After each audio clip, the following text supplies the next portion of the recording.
On a warm summer evening in June 2023, an ordinary outing became a night of terror. A 17-year-old girl was brutally stabbed 17 times outside a popular restaurant in Ponte Vedra Beach, Florida. Her attacker? Spencer Pearson, a former high school athlete whose promising future ended in a shocking act of violence. What could drive someone with so much potential to commit such a heinous act? Were there warning signs missed along the way? And how did this tragedy unfold in the heart of a community unprepared for such horror?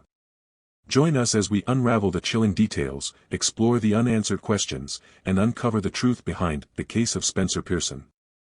Watch until the end, you won't believe how this story concludes. June 2023, Ponte Vedra Beach, Florida, a picturesque coastal town known for its quiet charm and affluent neighborhoods. But on a seemingly ordinary evening, this serene community was shaken to its core by an act of unimaginable violence. Madison Schemitz, a 17-year-old high school athlete with a bright future ahead of her, was the victim of a brutal attack that would change her life forever. Her assailant? Spencer Pearson, a 20-year-old former athlete once admired by peers and coaches alike.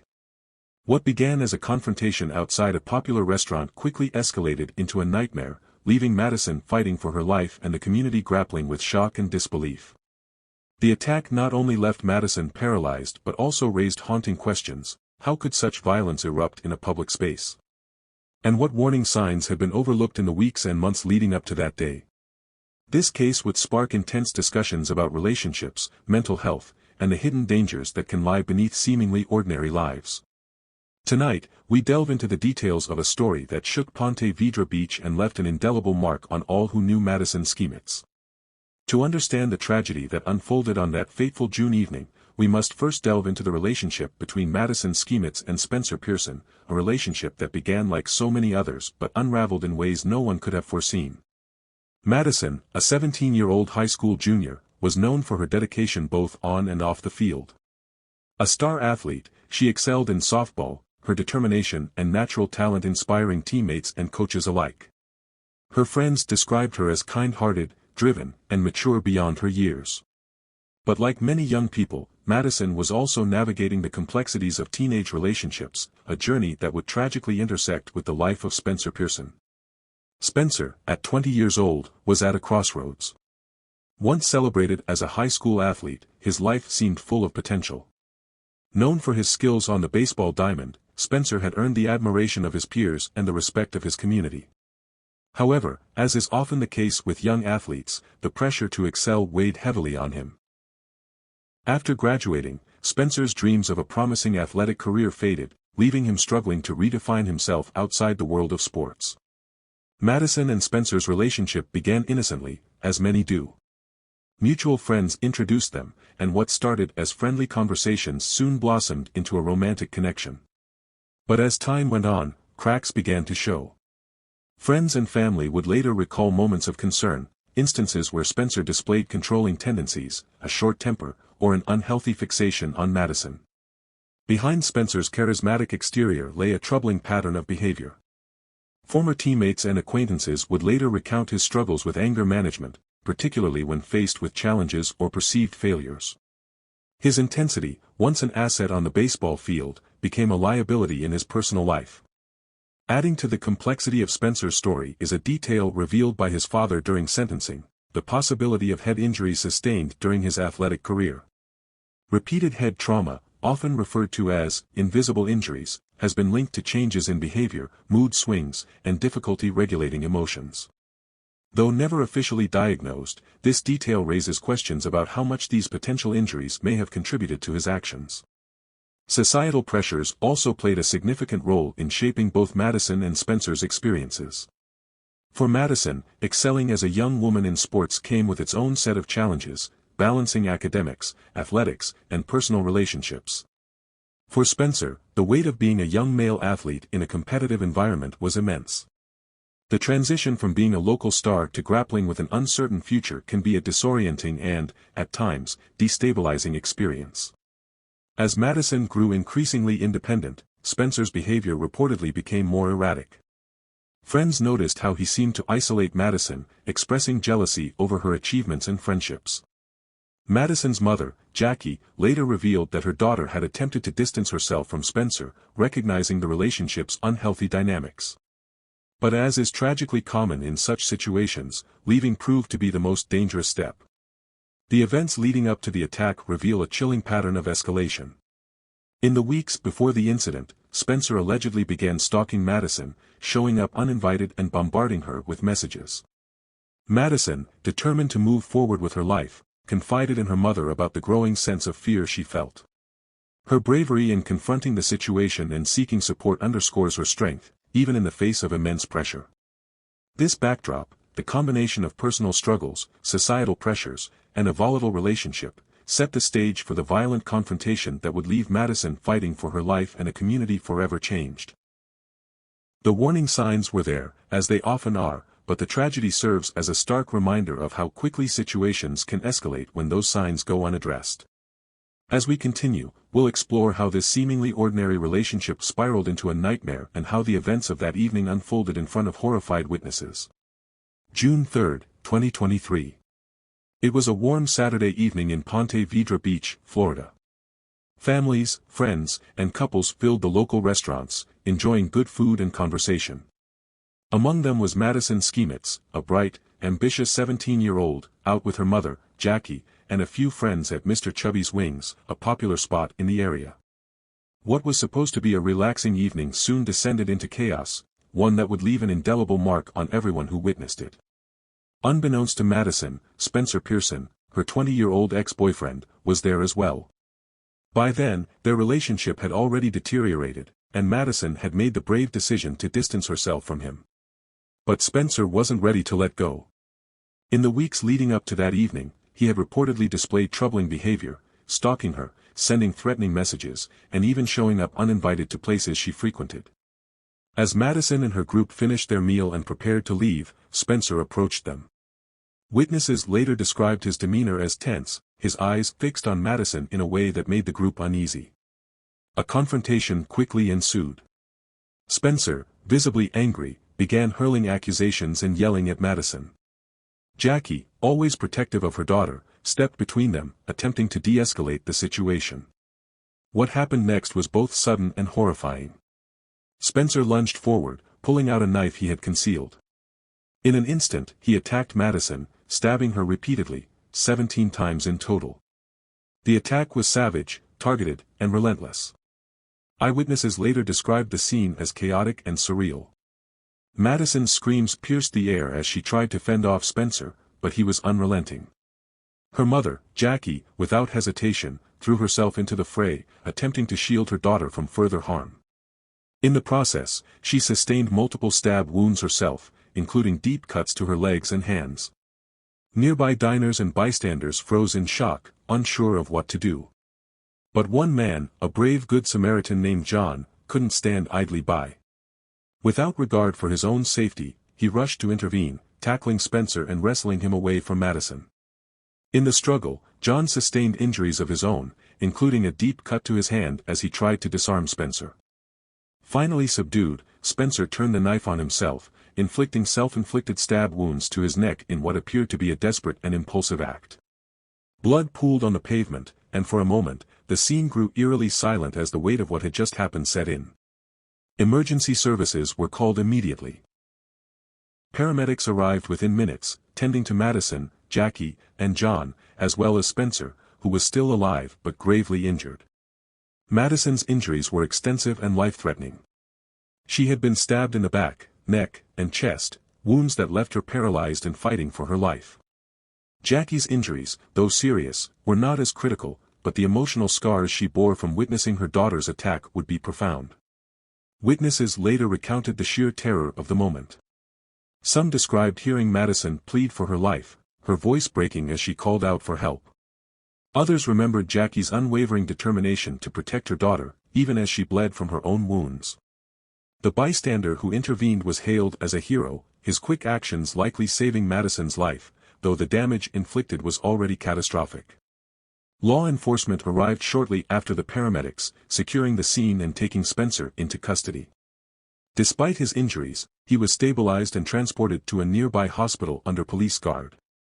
Meanwhile, Madison was airlifted to a trauma center in Jacksonville, where a team of specialists worked tirelessly to save her life. The aftermath of the attack left a chilling imprint on everyone involved. Diners who had been enjoying a quiet evening suddenly found themselves witnesses to an act of unspeakable violence. For Madison and her family, life would never be the same. The attack not only robbed her of her mobility but also shattered any sense of safety she once had. As news of the incident spread, the community of Ponte Vedra Beach was left reeling. How could such a brutal act occur in a public place, in broad daylight? And what could drive someone like Spencer Pearson, once seen as a promising young man, to commit such a heinous crime? The attack on Madison Schemitz outside a bustling Ponte Vedra Beach restaurant left the community in shock and law enforcement scrambling to piece together the events of that night. From the moment officers arrived on the scene, the gravity of what had unfolded was unmistakable: a young woman fighting for her life, her mother gravely injured, and a once promising young man lying nearby, critically wounded from self-inflicted injuries. Responding officers quickly secured the area, cordoning off the restaurant parking lot as a crime scene. Witnesses were visibly shaken, their voices trembling as they recounted the harrowing events. Spencer Pearson, though seriously injured, was still alive and conscious. Paramedics worked to stabilize him before rushing him to the hospital under police guard. His arrest, though immediate, was only the first step in what would become a complex and deeply troubling investigation. As the scene was processed, detectives began piecing together the sequence of events. Blood spattered across the pavement told a vivid and gruesome story of the attack. Madison's belongings, scattered during her desperate attempts to escape, were carefully catalogued as evidence. The knife used in the assault, still stained with blood, was recovered near where Spencer had collapsed. Witness statements became crucial in reconstructing the timeline. Patrons and staff at the restaurant provided chilling accounts of the moments leading up to the attack. Many described Spencer's sudden outburst, the frantic efforts of Madison's mother to protect her, and the heroic intervention of the bystander who risked his own safety to stop the assault. Their testimonies painted a picture of a calculated and deliberate act. Detectives also turned their attention to Spencer's background. They quickly learned of his troubled history with Madison. Interviews with friends and family revealed a pattern of obsessive and controlling behavior. Madison's mother, Jackie, provided heartbreaking details about the weeks leading up to the attack. She shared how Madison had confided in her about Spencer's increasingly erratic behavior, including unwanted messages and attempts to contact her after their relationship ended. One of the most significant challenges investigators faced was determining Spencer's state of mind at the time of the attack. His actions appeared premeditated. He had brought a knife to the scene, indicating he intended to harm Madison. Yet, his decision to stab himself after the attack suggested deep psychological distress. This duality raised critical questions. Was this the act of a calculated perpetrator or a young man unraveling under the weight of his own turmoil? To answer these questions, law enforcement delved deeper into Spencer's mental health. His family revealed troubling insights, including his struggles with anger management and potential long-term effects of head injuries sustained during his athletic career. While no formal diagnosis had been made, his father's testimony later hinted at possible connections between repeated head trauma and Spencer's behavioral issues. Forensic evidence further solidified the case against Spencer. The knife recovered from the scene bore his fingerprints, and DNA analysis confirmed the blood on the weapon belonged to Madison and Jackie. Surveillance footage from nearby businesses captured Spencer arriving at the restaurant before the attack, walking purposefully toward the patio where Madison and her group were seated. This footage, combined with witness statements, provided an unassailable timeline of events. The investigation also revealed Spencer's attempts to plan the attack. Text messages retrieved from his phone showed troubling patterns, threats, pleas for reconciliation, and a disturbing fixation on Madison. These messages painted a picture of a young man consumed by obsession, unable to accept the end of their relationship. As detectives worked tirelessly to compile evidence, they also had to navigate the delicate task of supporting the victims. Madison, still in critical condition, faced a long road to recovery. Doctors confirmed that the injuries to her spinal cord were severe, leaving her paralyzed from the waist down. Jackie, recovering from her own injuries, remained a steadfast presence by her daughter's side, offering her strength and support. Meanwhile, the community grappled with the implications of the attack. The shocking violence of the crime and its public nature left many questioning how such a tragedy could have been prevented. Advocates for domestic violence awareness highlighted the importance of recognizing warning signs and providing resources for those at risk. In the weeks following the attack, Spencer was transferred from the hospital to a secure detention facility, where he awaited formal charges. The case against him was clear, but the investigation continued to explore the deeper issues at play, how his upbringing, mental health, and societal pressures may have contributed to the tragedy. For law enforcement, the case was not just about seeking justice for Madison but also about understanding the factors that led to such a horrific event.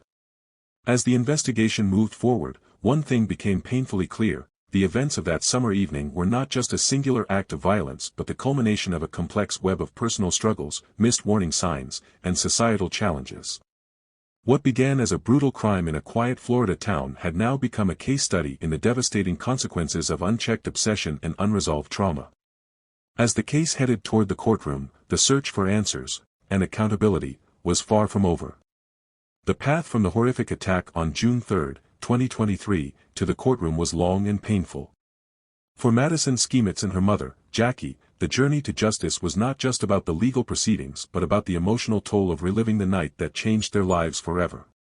Spencer Pearson, the 20-year-old man responsible for that attack, would soon face the consequences of his actions in a courtroom, but the scars left by the crime would remain long after the trial concluded. In July 2024, over a year after the brutal stabbing, Spencer Pearson, still deeply injured from his self-inflicted wounds and now under strict police custody, entered a guilty plea to charges of attempted first-degree murder and aggravated battery. His legal team, recognizing the overwhelming evidence against him, negotiated the plea deal, sparing both the victims and the community from the emotional roller coaster of a lengthy trial. By admitting to the crimes, Spencer acknowledged his role in the attack, but questions about his mental state, his mental health struggles and the potential impact of his past injuries, remained at the forefront of the case. The guilty plea brought some measure of relief to Madison and her family, but the real reckoning would come in November 2024, at the sentencing hearing. For Madison, this was her opportunity to address Spencer directly, to face the man who had not only tried to take her life but had robbed her of the future she had dreamed of. She, along with her mother, Jackie, would take the stand and share with the court the immense impact the attack had on their lives. When Madison took the stand, the courtroom fell silent. Her voice, though tinged with pain, carried strength and determination. She described in harrowing detail the moments of terror as Spencer attacked her, the feeling of helplessness as she struggled to breathe, and the fear that gripped her when she realized she might not survive. But she didn't stop there. Madison also spoke about the aftermath of the attack. She described how her life had been forever altered, how she was forced to relearn how to do the simplest of tasks, and how her dreams of a college career in sports were now out of reach. "Spencer stole my life that night," she told the court. "He didn't just hurt me physically, he took away my ability to be the person I was. And he changed my family forever." Her testimony left many in the courtroom in tears. But it was her mother, Jackie, who perhaps spoke the most painfully for many in the room. Jackie, herself still recovering from her own injuries, tearfully recounted the horror of witnessing her daughter's brutal attack. She spoke about the emotional devastation she felt watching Madison go through surgeries and rehabilitation and the overwhelming mental and emotional toll that the attack had caused her daughter. Jackie described how she, as a mother, had always wanted to protect Madison, but nothing could prepare her for the nightmare that unfolded that evening. For Jackie, the attack had left invisible scars, deep wounds that would take years, if not a lifetime, to heal. "I will never be the same," Jackie said. "Neither will Madison. We will never have the life we could have had before June 3rd. As both mother and daughter spoke, their voices shook the very foundations of the courtroom. Even Spencer, though seated behind his defense table, seemed unable to meet their gaze. The weight of their words hung heavy in the air. The emotional toll of the hearing was not just felt by the victims' families but also by the community. The residents of Ponte Vedra Beach, who had been following the case from the beginning, had witnessed the transformation of Madison, a young woman who had once been the embodiment of promise, now fighting to regain control of her life. Many in the community who had known Spencer Pearson before the attack found themselves grappling with a difficult truth: the young man they had admired had become someone unrecognizable, a man who, in a moment of madness, destroyed everything in his path. The defense, attempting to mitigate Spencer's responsibility, pointed to his troubled upbringing and the potential long-term effects of the head injuries he had sustained during his athletic career. They asked the court for leniency, citing his remorse and the fact that he had never intended to cause such harm to Madison. Spencer himself, though visibly regretful, did not attempt to explain his actions beyond acknowledging his deep remorse. However, his admission of guilt did little to sway the course of the proceedings. In the end, Judge Laura F. Bennett handed down a sentence that would ensure Spencer Pearson would spend the rest of his life paying for his crimes. The court sentenced him to life in prison without the possibility of parole. There would be no opportunity for redemption, no hope for a second chance at freedom. His actions, the judge declared, were not just heinous, they were unforgivable. As the gavel came down, the room exhaled, but the pain endured. Madison and her mother, though grateful for the justice they had received, could not erase the damage done. The life sentence handed down to Spencer, while a step toward closure, did little to fill the gaping void left in their lives. In the weeks that followed, Spencer's family, while still expressing love and support for him, struggled with the reality of his actions.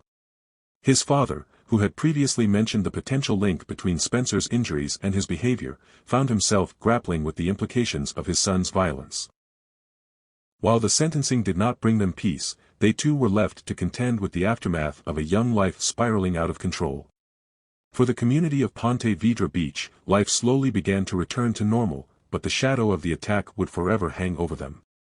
The crime had shattered the image of a quiet, safe place, leaving behind a painful lesson in the dangers of unchecked rage and obsession.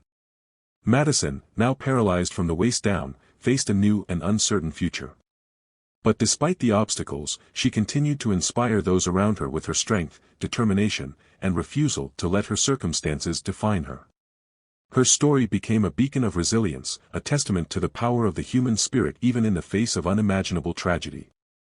And for those who had followed the case, the law enforcement officers, the attorneys, the community, the story of Madison and Spencer would serve as a painful reminder of the thin line between a life filled with promise and a moment of violence that can change everything forever. The case of Spencer Pearson and Madison Schemitz raises profound questions that extend beyond the courtroom and into the very fabric of society. While the events of June 3, 2023, were shocking in their brutality, they also highlight the often overlooked signs of toxic and controlling behavior in relationships. Spencer's obsession with Madison, his refusal to accept their breakup, and his escalating violence serve as a stark reminder of the warning signs of abusive relationships, signs that can easily be missed or ignored until it's too late.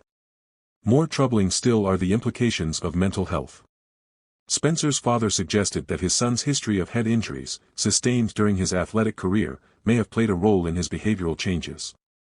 This brings attention to the growing body of research linking repeated brain trauma to shifts in mood, aggression, and impulsivity. Could Spencer's violent outburst have been a result of long-term brain injury? And if so, how much responsibility do we place on the system, on society, for recognizing the signs of such trauma before it escalates into violence? These questions force us to consider the broader issue of mental health awareness, particularly in young people. Had Spencer received the support he needed earlier in life, could the tragedy have been prevented? Early intervention, counseling, and more comprehensive mental health care could make all the difference in preventing future violence. The story of Spencer Pearson and Madison Schemitz serves as a powerful reminder of the devastating effects of obsession, mental health struggles, and unchecked violence. While Madison's journey to recovery is filled with challenges, her resilience continues to inspire. What are your thoughts on this case? Do you think early intervention could have prevented such a tragedy? We'd love to hear your opinions in the comments below.